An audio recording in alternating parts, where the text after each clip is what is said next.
Les Pingouins ramènent le Canadien et ses partisans sur terre avec une victoire facile. Rien à faire, les Sabres sont trop forts pour les Flyers. Et les lanceurs des Expos flanchent à Saint-Louis.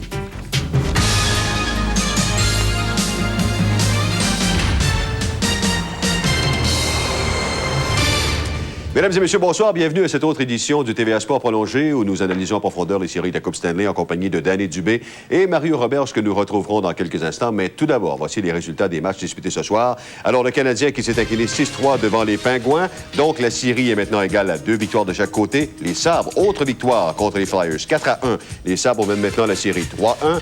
Et à Los Angeles, c'est 0-0. On s'en va en deuxième entre les Blues et les Kings. Et les Blues qui mènent la série 3-0. Donc, les Kings qui font face à l'élimination ce soir.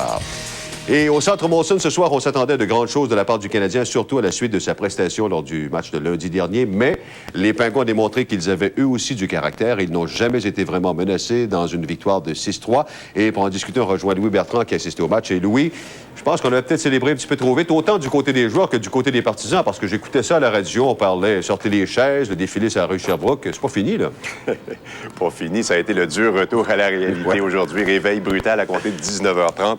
L'attaque à 5 des Pingouins, Jean-Paul, 0-6 lundi, 0-15 après les 3 premiers matchs. Bien, ce soir, 3-4 en première période seulement. D'ailleurs, les Pingouins avec 3 buts en avantage numérique en première période égale une marque d'équipe en série. Constantine avait dit qu'il ne voulait pas chambarder son plan de match après la défaite de lundi, qu'il espérait seulement une meilleure exécution de la part de ses joueurs. Et il avait confiance. Vous savez, les Pingouins, dans une longue période entre le 16 novembre et le 7 avril, n'ont jamais perdu 2 matchs de suite. Le Canadien, l'indiscipline. Et peut-être un peu l'arbitre Paul Dvorsky là-dessus, je vous laisserai entendre un peu plus tard Alain Vigneault. Allons-y avec les images de cette défaite du Canadien. Les 5 buts en première période ont été marqués par les unités spéciales. 4 en avantage, 1 en infériorité. Rob Brown avait déjà compté durant une pénalité à Manson quand Hatcher a inscrit son premier de la série. Un jeu propre et vite fait à 4 contre 3. Mise en jeu remportée par Barnes, vous l'avez vu. Jagger passe à Hatcher, tire sur réception. 2-0 Pittsburgh après 4 minutes et demie. 2 minutes plus tard, Kasparaitis au cachot, tire de Malahoff de la ligne bleue, son premier but de la série, de Recchi et d'Anfus, 2-1. Savage s'est fait ramasser par Brad Wawrinka dans le coin, a pris un certain temps à se relever. On l'a revu une fois sur la glace par la suite et puis il a disparu pour de bon. On parle d'une légère commotion cérébrale. 2 pour le prix d'un. Thornton plaque Wright. Le bâton de celui-ci coupe Reggett au front. Reggett assis au banc. Wright saigne lui aussi. Thornton est chassé pour 4 minutes pour bâton élevé. Voilà Ken Reggett. Les Pingouins en profitent. Jagger se détache d'Ulanov pour capter la passe de Francis, son deuxième but de la série, 3-1 Pittsburgh. Dans la dernière minute de la période, en infériorité, Wright lance Olchuk en échappée. Il s'en va déjouer Moog entre les jambières. C'est 4-1 Pingouins après une période. Et pour ajouter au calvaire du Canadien, Straka contre un autre but en infériorité numérique, ici. Et c'est fini pour Andy Moog. José Théodore fait donc son entrée dans cette série au moment où l'on apprenait que Brunet avait quitté en raison d'une contusion à un bras. Le Canadien aurait pu perdre Höglund en plus, mais le grand Suédois a survécu à sa collision avec Darius Kasparaitis. Quintal a raté la 3e période après avoir aggravé sa blessure à la cheville dans un contact avec Thornton, qui d'autre, un joueur du Canadien. La foule silencieuse durant toute la 2e période s'est soudainement réveillée en début de 3e avec le but de Marc Bureau sur une belle passe de Stevenson, un jeu en croisé à la ligne bleue, vous l'avez vu, suivi d'une longue passe de Stevenson juste devant le filet. Et ça criait fort aussi après cet arrêt de José Théodore aux dépens de Straka. Vous savez, Théodore a blanchi les Pingouins ce soir. Jonas Höglund, à 2 minutes et demie de la fin, a enfin récolté son premier point. Un but préparé par Thornton et Manson. Le Canadien a joué une excellente 3e période. 17-6 dans les tirs au but, mais le mal était fait. Jagger a même scellé la victoire dans un filet désert à 12 secondes de la fin. Oui, Jagger a terminé le match, Louis, avec 2 buts et une passe. Il totalise maintenant 8 points en 4 parties. C'est pas si mal pour un gars qui, semble-t-il, connaît de mauvaises séries. Ouais. L'attaque massive des Pingouins blanchie en 6 occasions lors du match de lundi a marqué 3 fois, comme vous l'avez mentionné, en 9 tentatives ce soir. Mentionnons enfin que José Théodore n'a loué qu'aucun but sur 10 tirs après avoir pris la relève d'Andy Moog en 2e, parce qu'on sait que le dernier a été enfilé dans un filet désert. Exact. Maintenant, dans le vestiaire, après le match, j'ai l'impression que les sourires devaient tomber un petit peu. Là. Ils n'étaient pas nombreux dans le vestiaire. Nous avons vu là, attendez que je me rappelle, Mark Recchi, Patrice Brisebois, Vincent Danfus et Turner Stevenson également. Comme pour la foule, ça a été, je le disais tout d'abord, tout à l'heure, un retour à la réalité. Vous allez entendre Patrice Brisebois, Vincent Danfus et Alain Vigneault. Je vous reparle de tout de suite après. D'accord. c'est l'indiscipline qui nous a coûté le match ce soir. Je pense que les 3 premiers buts en avantage numérique. Alors, déjà là, tu sais, l'arrière 3-0, c'est quand même difficile à revenir. On voulait absolument pas faire ça. On sait qu'ils ont des joueurs qui veulent juste qu'on embarque dans ce jeu-là. On voulait pas avoir des punitions comme ça en début de match. On sait qu'ils sont très puissants en attaque. Il faut absolument s'ajuster pour le match à Pittsburgh. Puis je suis sûr qu'on va le faire. On a été capable de le faire 2 fois. On va le refaire encore. Disons que je pense que dans certains cas, c'est de l'indiscipline pure et simple. Je pense que dans d'autres cas, je vais vous laisser le soin de juger le travail de l'officiel. Oui. Bon. C'est le jugement de Vigneault, ça.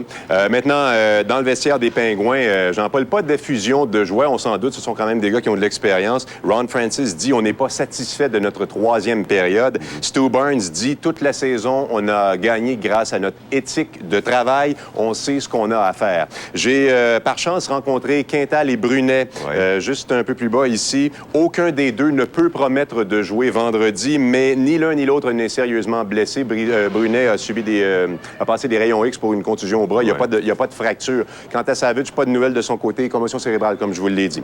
Alors, le Canadien a déjà quitté pour Pittsburgh. Nous, on va aller les rejoindre demain matin, mon ami caméraman Roger Boucher et moi. Et puis, demain soir, on vous fait parvenir un reportage sur l'entraînement des 2 équipes à Pittsburgh. Merci beaucoup, Louis. Bon voyage. Merci. Bon, alors maintenant, on va retrouver, comme d'habitude, Danny et Mario pour parler du match de ce soir. Et moi, ce qui m'a surpris d'emblée, messieurs, c'est que, bon, on dit toujours que le Canadien est une plus grosse équipe. On l'a dit depuis le début de la série. On a vu le Canadien bardasser l'autre soir les Pingouins. Ce soir, les mises en échec, quand ça a commencé, ce sont les Pingouins. Et on le sentait venir à part ça, parce que les Pingouins l'avaient dit. Comment le Canadien, qui a une plus grosse équipe, peut se laisser bardasser comme ça par les Pingouins? Bien, moi, je pense que, messieurs, là, on parle beaucoup des déclarations qui ont été faites. On a vu Malahoff qui a dit ouvertement concernant Hatcher, qui motive l'équipe adverse. Donc, je pense que là, on a renvoyé la balle du côté des Penguins de Pittsburgh. Malahoff a dit « Je remercie le numéro 4 » en parlant d'Hatcher. Et ensuite, Grujinski qui dit que Jagr est frustré. Donc, on a renvoyé la balle, puis je pense que ça a coûté cher. On les voit, les mises en échec qui ont lieu. Ça est une vraie, bonsoir. Bonsoir. Ça, c'est simplement, comme on l'a dit plus tôt, le retour au naturel. Moi, je veux dire, Alain a fait des efforts, Alain Vigneault, incroyables pour ne pas motiver les Pingouins.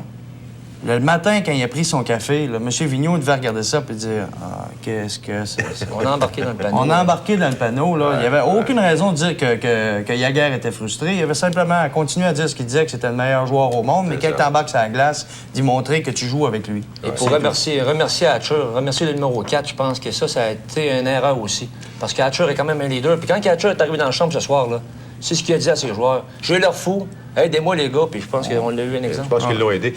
Les blessures aussi, là. Regarde les joueurs du Canadien qui ont été blessés. Là, c'est pas des joueurs de 4e trio, là. C'est des joueurs importants. Donc, c'est des choses qui ont été dites. Sauf que là, on verra peut-être Koivu revenir aussi dans le prochain match. Ça, c'est peut-être, mais on va peut-être lui accorder une attention particulière à la main du côté des Pingouins. Du côté discipline, justement, est-ce qu'il y a eu un excès de confiance de la part des joueurs du Canadien? Parce que là, finalement, ils sont beaux, les Pingouins sont gentils, ils ne nous touchent pas, et ainsi de suite. Et finalement, on a attrapé plusieurs pénalités. Là, Jean-Paul, il y a eu un manque de production de la part des Pingouins sur les unités spéciales, particulièrement en avantage numérique. Et là, quand ça arrive, ces situations-là, bien là, on prend des libertés. Manson prend une pénalité à la ligne bleue adverse, une mauvaise pénalité. Qu'est-ce qui se produit? Tout de suite, c'est un but de Brown. Le coup de gant, le coup de poing dans la figure, là, il a été donné à qui? Il a été donné au 44. C'est le 44 qui compte le premier but. Ça, c'est dans Fousse? Ça, c'est dans Fousse. À 4 contre 4, c'est une situation où, tu sais, je veux dire, c'est ton capitaine. C'est une très mauvaise pénalité. Dans la zone des Pingouins encore? Dans la zone des Pingouins encore. Ça crée une situation 4 contre 3. Qui marque? Le numéro 4, comme par hasard, tu sais. Comme par hasard, le gros 4 qui marque. Puis là, on voit une situation. Thornton, qui est un joueur de soutien. Ça, c'est 4 minutes, ça. Ouais, là, c'est un accident. C'est sûr et certain. Encore une fois, c'est en zone neutre. Disons que ça peut être accidentel. Puis dans son style de jeu, on peut pas il faut le laisser jouer. Il faut pas lui dire « fais attention constamment ». Il faut le laisser jouer. Mais là, c'est le 68 qui a marqué ensuite. Ce qui est le pire là-dedans, c'est qu'on parle de Danfos et Manson. On parle de 2 joueurs qui possèdent une lettre sur leur chandail. On parle de leader dans la chambre. On parle des joueurs qui sont supposés dire aux autres, de dire « faut faire attention ». faut être discipliné, surtout en début de match. C'est en plein le contraire qui est arrivé. Exactement. Puis les joueurs clés du côté des Pingouins qui ont fait l'inverse. Oui. Donc, J'aimerais ça aussi qu'on parle des mises en jeu parce qu'on a tellement parlé des mises en jeu depuis le début des séries. Ce soir, on a vu les Pingouins ont gagné pas mal. Est-ce que c'est toujours de la faute? Est-ce que c'est, lorsqu'on a une mise en jeu et on la perd, est-ce que c'est toujours de la faute du joueur de centre? bien là, on vous a retenu des belles séquences là, pour vous montrer ça. C'est sûr que le joueur de centre, on voit des séquences où les Pingouins gagnent les mises en jeu de façon directe. Okay? On voit les gangs de mise en jeu, boum, il n'y a pas de problème. Et il y en a un ce soir qui a fait quand même un travail assez appréciable du côté des mises en jeu, c'est Marc Bureau. Mais on va regarder comment ça travaille. Là. Qui bloque le numéro 10? Regardez, là. Celui, il s'en va dans le coin, là. C'est pas supposé arriver. La première chose qu'on fait, c'est bloquer sur les mises en jeu. Encore une fois, whoop, les Noirs qui sortent, mettent de la pression, on est obligé de se débarrasser de la rondelle. Donc, une mise en jeu, c'est 5 joueurs. Les 2 arrières, les 3 attaquants. Le joueur de centre place ses joueurs. Aussitôt que la mise en jeu est gagnée, on doit savoir qui fait quoi.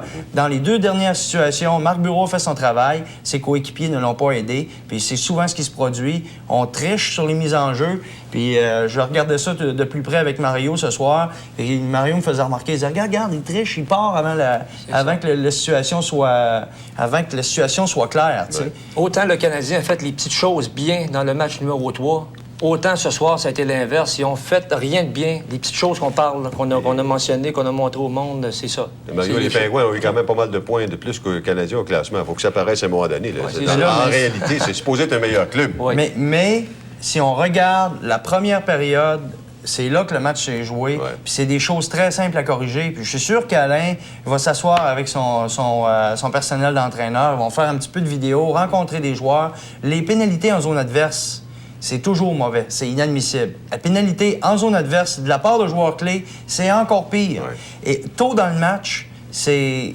que là, tu additionnes les risques. À un moment donné, ça finit par coûter cher. Bien sûr, on doit s'arrêter ici pour faire une petite pause. Alors, on s'arrête quelques instants. Immédiatement après, on va parler d'une autre série qui est en train de virer contre les Flyers. Bien sûr, les Sabres qui ont gagné ce soir. À tout de suite.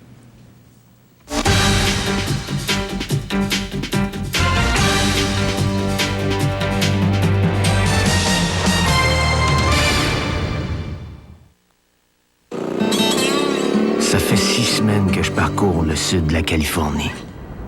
Je viens de quitter Sun City. Il fait 38 à l'ombre. Puis ça fait des mois qu'il n'y a pas plu. Il fait chaud longtemps. Lucky Lager.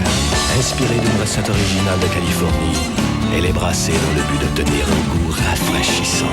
Lucky Lager. Un goût de Californie qui rafraîchit. Il fait tellement chaud qu'ils mettent des ventilos après les poteaux. Voici le commencement d'une ère nouvelle, avec le nouveau Dodge Durango, le nouveau Ram Quad Cab à 4 portes, et aussi le nouveau Dakota Sport à cabine club, avec moteur V6 de 3,9 litres, boîte automatique à 4 rapports, 2 sacs gonflables de nouvelle génération, et plus encore, pour seulement 258 $ par mois. Venez découvrir un univers tout en puissance. À votre centre du camion Dodge. Emma Chaplin.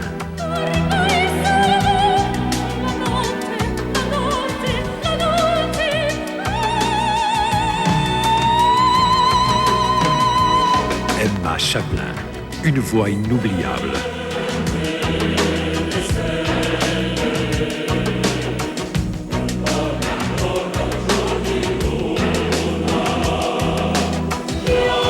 Maintenant disponible.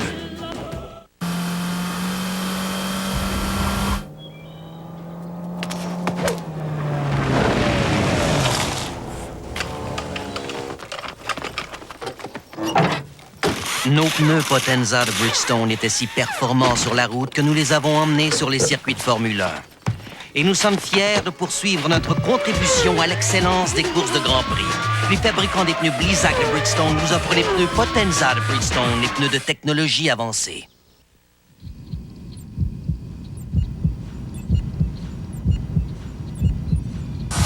Le 8 mai prochain, les comètes se dirigent vers la Terre. Le compte à rebours de l'impact Nous nous sommes préparés au pire. va commencer.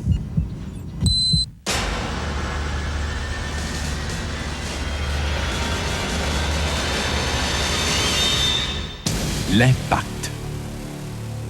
À l'affiche dès le vendredi 8 mai dans les cinémas et cinéparcs.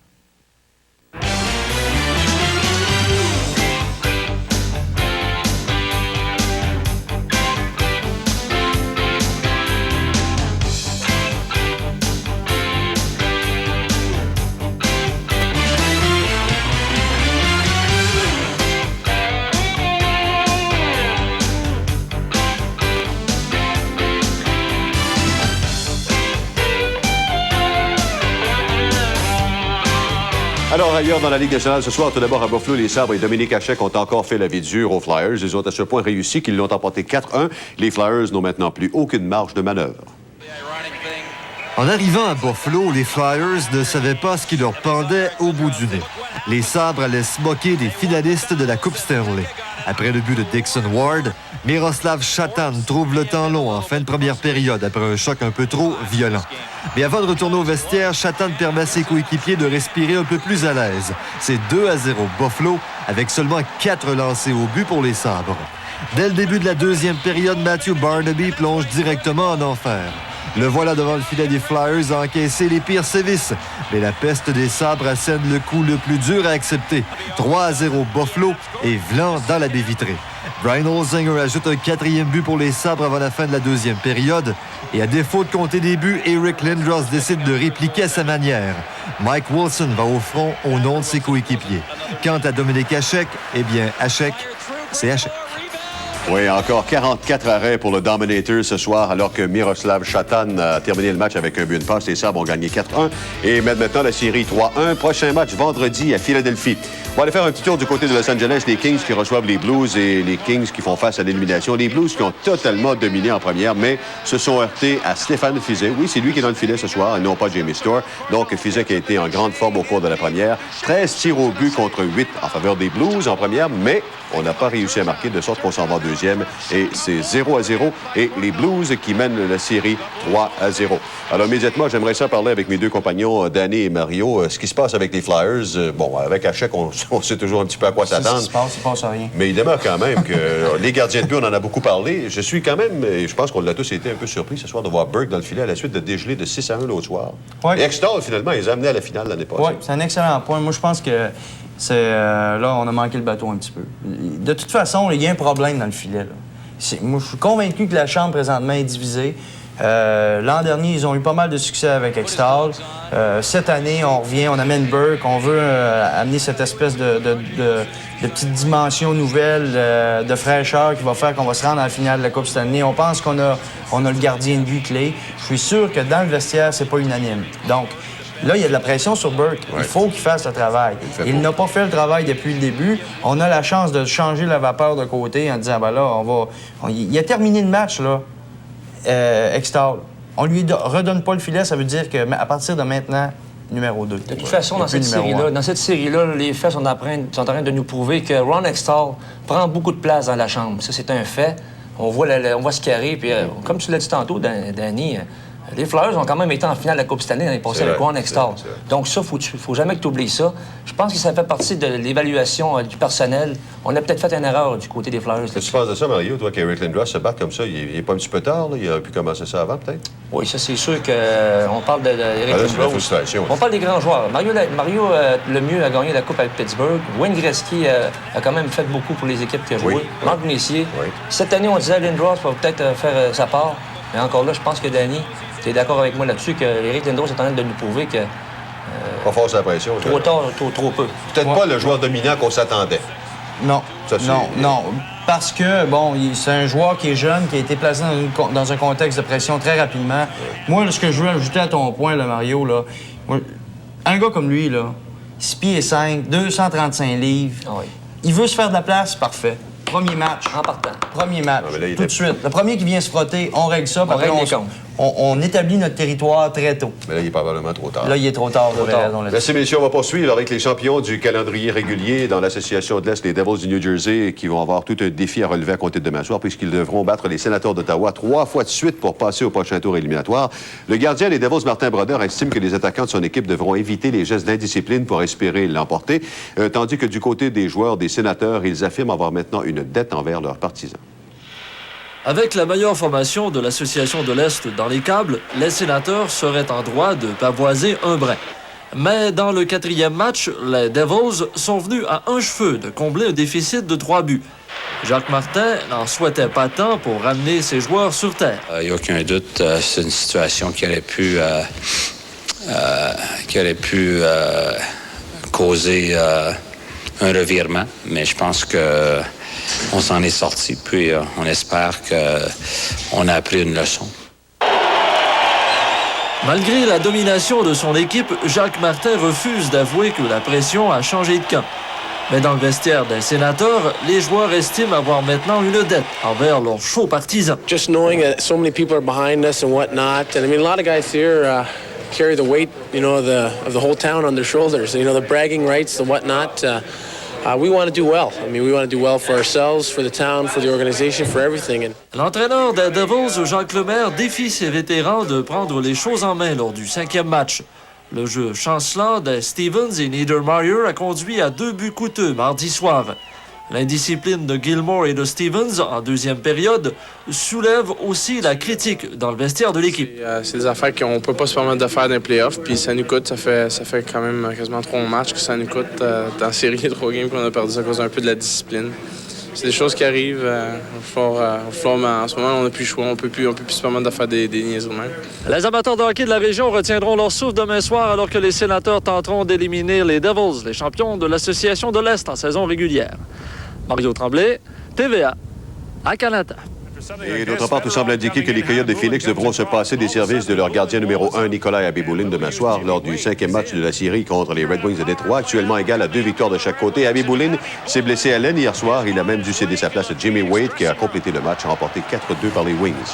Et le premier entraîneur de l'histoire des Canucks de Vancouver, Hal Laycoe, est décédé hier soir dans un hôpital de la Colombie-Britannique à la suite d'une brève maladie. Il était âgé de 75 ans. On se souviendra de lui surtout pour avoir fait perdre la tête à Maurice Richard en 1955, ce qui a plus tard entraîné l'exclusion du Rocket des séries éliminatoires. Et cette suspension avait déclenché une émeute auprès des amateurs du Canadien dont on parle encore. Et au baseball, les Expos ont laissé filer une avance de 5 points cet après-midi. Ils se sont finalement inclinés 13-7 devant les Cards de Saint-Louis au Stade Busch. À son premier départ de la saison, Miguel Batista n'a guère été impressionnant en allouant 4 coups sûrs et 6 buts sur balle en moins de 4 manches. Les Expos ont pris les devants 5-0. 5 points après un petit creux de 21 manches sans en marquer un seul. Décidément, les Expos avaient un appétit féroce cet après-midi et on a même volé un circuit à FP Sant'Angelo. Mais les lanceurs des Expos ont encore une fois été d'une générosité qu'on ne pourrait qualifier d'exemplaire. Miguel Batista a survécu aux 3 premières manches, mais en 4e, les Cards ont envoyé 9 des leurs dans la cage des frappeurs et Batista ne les a pas tous affrontés. Après une poussée de 3 points en 4e, les Cards ont en réserve une manche de 5 points en 6e. Mark McGuire a d'ailleurs produit son 2e point du match. Les Cards ont connu une autre grosse manche en 8e et les Expos ont encore mal paru. Au Missouri, cette fois-ci. Oui, 5e défaite de suite des Expos qui ont perdu 13-6, 13-7 même contre les Cards. Du côté positif, Vladimir Guerrero, Rondell White et Shane Andrews ont tous produit 2 points. Et après le match, les Expos ont cédé le releveur gaucher Rick DeHart aux Lynx d'Ottawa pour faire une place à Mike Maddox, rétabli d'une blessure. Et on revient au hockey du côté de la Ligue junior majeure du Québec. La finale entre l'Océanique de Rimouski et les Foreurs de Val-d'Or se poursuivra demain en Abitibi avec les Foreurs qui mènent la série 2-0. L'Océanique sera privé des services de l'attaquant Francis Bélanger qui est blessé et il n'a pas accompagné l'équipe. C'est par ailleurs Jean-Philippe Sauvé qui sera le gardien en remplacement de Jean-Marc Pelletier qui a subi la défaite lors des 2 premiers matchs. Et enfin, l'entraîneur de l'Océanique, Doris Labonté, n'a pas l'intention d'abandonner, même s'il sait que ce ne sera pas facile sur la patinoire de l'adversaire. Ce matin, on s'est rencontrés comme on fait habituellement en série, la veille des matchs pour faire le point. Puis j'ai été très agréablement surpris de l'ambiance. Les joueurs sont très positifs. Les vétérans sont loin d'avoir fermé les livres. Une série, c'est une série. C'est pas 2 matchs. C'est évident qu'on a perdu chez nous, mais si on peut perdre chez nous, on peut gagner ailleurs aussi. Puis on a tout frais dans notre ligue. Un exemple là, de Hull qui perdait 2 matchs à 0 contre Rouyn-Noranda en première ronde, qui les a éliminés par la suite. On dit pas qu'on fait la même chose, ça dépend, ça. Mais c'est des choses qui se produisent régulièrement, puis on sait qu'il y a de l'espoir. Et toujours au hockey junior, les gouverneurs du Titan de Laval ont approuvé ce soir le transfert de la concession à Bathurst au Nouveau-Brunswick, tandis que les Faucons de Sherbrooke seront de retour dans le circuit Courtois la saison prochaine. Et dans le cas des Faucons, la décision a été prise tard hier soir par les actionnaires de l'équipe. Il était 23h15 lorsque le gouverneur Conrad Chapdelaine, les traits tirés, s'est présenté devant les 2 journalistes qui ont fait le pied de grue durant plus de 5 heures au Palais des Sports. La bonne nouvelle est finalement tombée. Il y aura du hockey junior à Sherbrooke en 98-99. De façon unanime, les actionnaires, environ 20 sur une possibilité de 30, ont approuvé la nouvelle structure financière. Les actionnaires actuels investiront de l'argent nouveau et d'autres actionnaires s'ajouteront. Vous avez déjà parlé de la théorie des dominos. Alors là, les dominos commencent à s'enclencher de façon significative et ça va aller assez vite. Là. La saison dernière, on s'est plaint souvent de ne pas avoir l'argent nécessaire pour mettre sur la glace un club performant. Une situation qu'on ne souhaite plus revivre.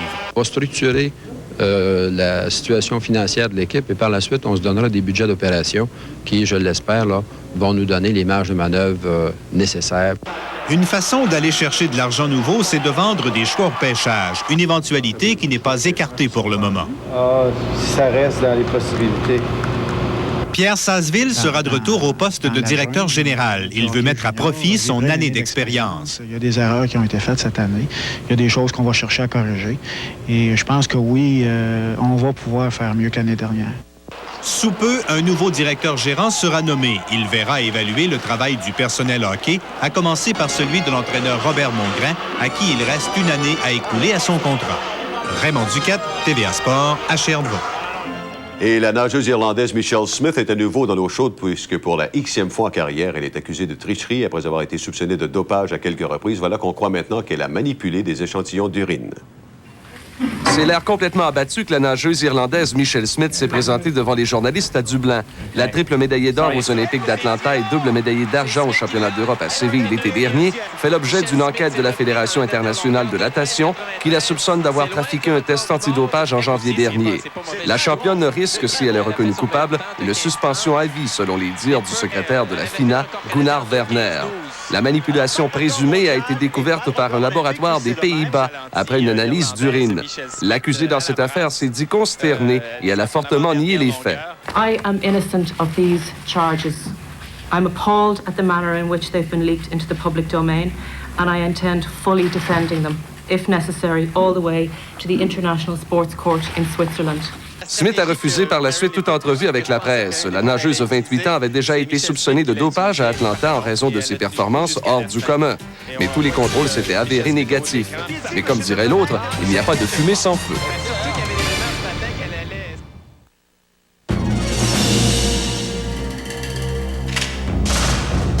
Il y a maintenant un pneu qui peut survivre à ça. Le Eagle F1 Run Flat de Goodyear. Même sans pression d'air, la technologie Run Flat de Goodyear lui permet de rouler à plat jusqu'à 80 km à 85 km/h sans problème. Fini les crevaisons avec le Eagle F1 Run Flat de Goodyear. Ça prouve un point, ça, Jean-Pierre. Méchante liberté. C'est pas un truc pour les enfants. Goodyear, Goodyear.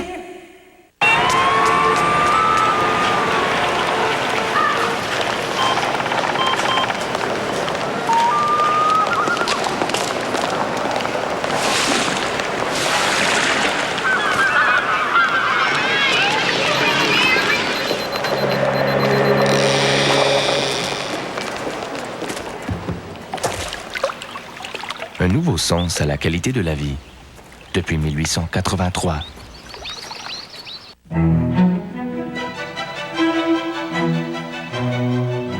La Boxster de Porsche est assemblée pratiquement de la même façon que nos Roadsters d'origine, les Spyder. C'est-à-dire à la main. Mais au fait, qui fabrique les autres voitures de sport? La Boxster, comme toujours, sans compromis. Nos vedettes mènent une vie dangereuse. Les meilleures prestations, les meilleures cascades, les meilleurs moments. Le meilleur de la vie est un sport dangereux.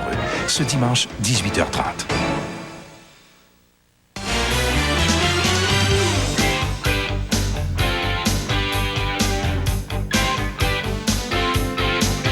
Vous savez, le sport professionnel et particulièrement le hockey polarise pas mal l'attention de ce temps-ci, mais il ne faudrait pas oublier le défi sportif qui a pris son envol aujourd'hui au Centre Claude Robillard. Cet événement annuel consacré aux personnes handicapées fait participer plus d'1 millier d'athlètes handicapés dans plusieurs disciplines sportives et ça se poursuit jusqu'à dimanche après-midi. Le président d'honneur de la 15e édition du défi sportif, Pierre Bibeau, espère que la population viendra encourager les athlètes. Il y a de quoi être fier parce que vous savez, il y a environ 1500 athlètes qui sont présents, 400 bénévoles qui travaillent. Pour ça, on a des compétiteurs de 8 pays différents dans 15 disciplines. Alors voilà, le Canadien a perdu ce soir, série égale 2-2 et les Expos ont également perdu aujourd'hui. C'était au revoir à demain.